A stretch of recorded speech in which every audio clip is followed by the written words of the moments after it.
Dress കണ്ടെ judge ചെയ്ത് വലിയ വലിയ ആൾക്കാരൊക്കെ ഭയങ്കര സിമ്പിൾ ആണ്. കോടീശ്വരൻ കണ്ണിൽ കണ്ടാൽ ഹംസ മുതലാളി എന്ന് വിളിക്കും. ആരെ? എന്നെ. എനിക്ക് സ്വന്തം വീടില്ല. ഇല്ല. എന്തിനാ? നിനക്കുണ്ടോ സ്വന്തമായിട്ട് വീട്? ഉണ്ട്. എനിക്കുണ്ട്. ചോദിച്ചു നോക്കാം. എടാ നീ ഞാൻ 10-40 പഠനം കുറെ പൈസ ഉണ്ടാക്കടാ. വീട്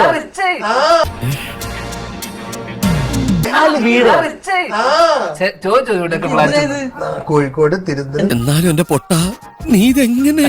ഞാൻ ട്രൈ ചെയ്തിടാ ട്രൈ.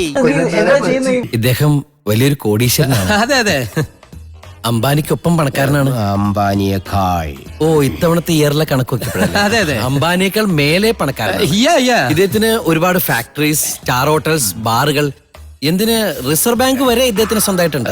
3 റിസർവ് ബാങ്ക് ആണോ 3? അതെ. ഇപ്പൊ 2 പുതുതായിട്ട് ചെയ്യാൻ പോകും. ഇപ്പൊ ഞാൻ ബോംബെയില് ഡാൻസ് കൊടുക്കാൻ പോവാണ്.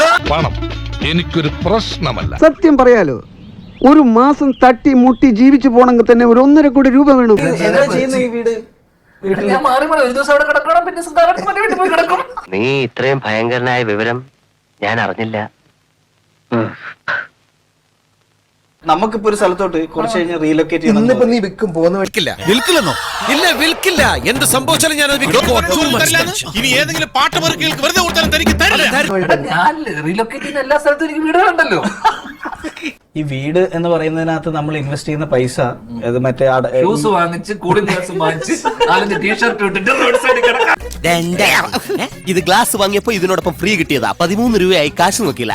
എനിക്കിത് പറയാൻ അവകാശമില്ല. എല്ലാവർക്കും നീ പറഞ്ഞു 100% ഞാൻ യോജിക്കുന്നു.